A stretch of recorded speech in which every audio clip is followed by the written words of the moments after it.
Hi all. Some of you on my post earlier with the pink doggy wanted to know how I got the feet to stand up. So I promised a video, so I'm gonna just show you really quickly. It's super easy. So I made the foot and it's not attached, obviously. So I thought it would be easier this time. I stuffed the paw and then I sewed a line across on my regular sewing machine of where I want the bend to be in the foot. And then I finished stuffing it.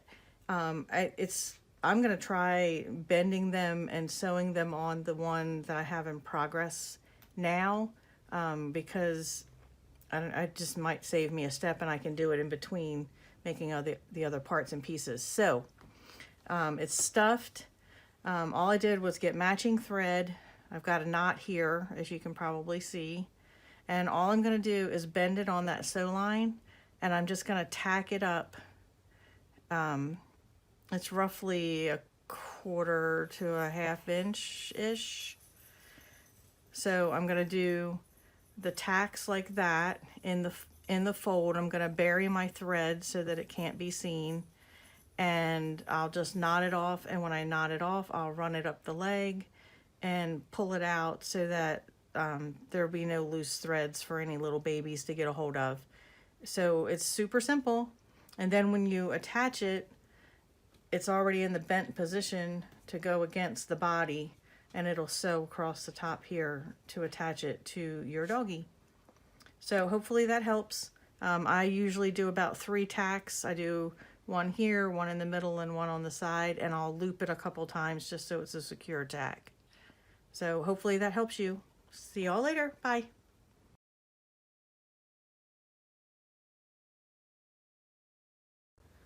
Hi everybody.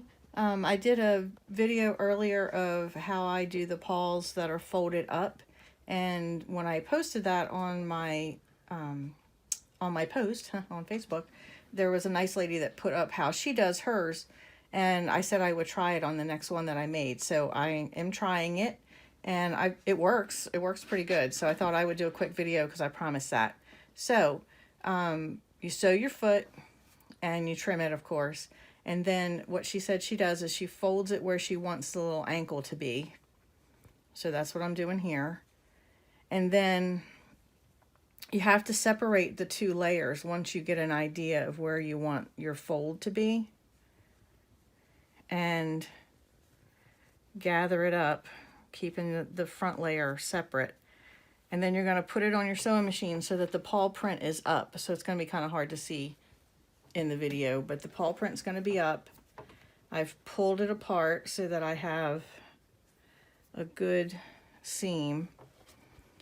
She says she does about 1/4 inch. I haven't been able to get it quite to 1/4 inch, but what I've done has worked. So, okay, and pardon my fingers because I have to do a back stitch.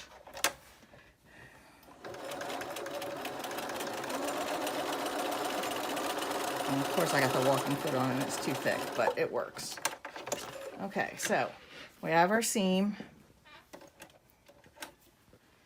And so now when I flip it, it's going to have a little fold. And I'm going to show you how I flip them because I know some of you are still struggling. I fold it in like this, and sometimes I run it on my thumb like this. And then I take my tweezers with the fat end and I stick them against my belly and I push it through. And there you go. It's all turned. And then I take my tweezer end and I poke out the end here. But you can see it's got a nice little fold, and then when you stuff it, it'll bend naturally. Here's one that I did already that's stuffed.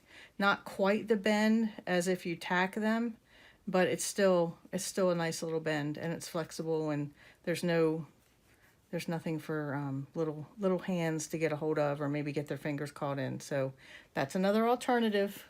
Hope you enjoy. Good luck.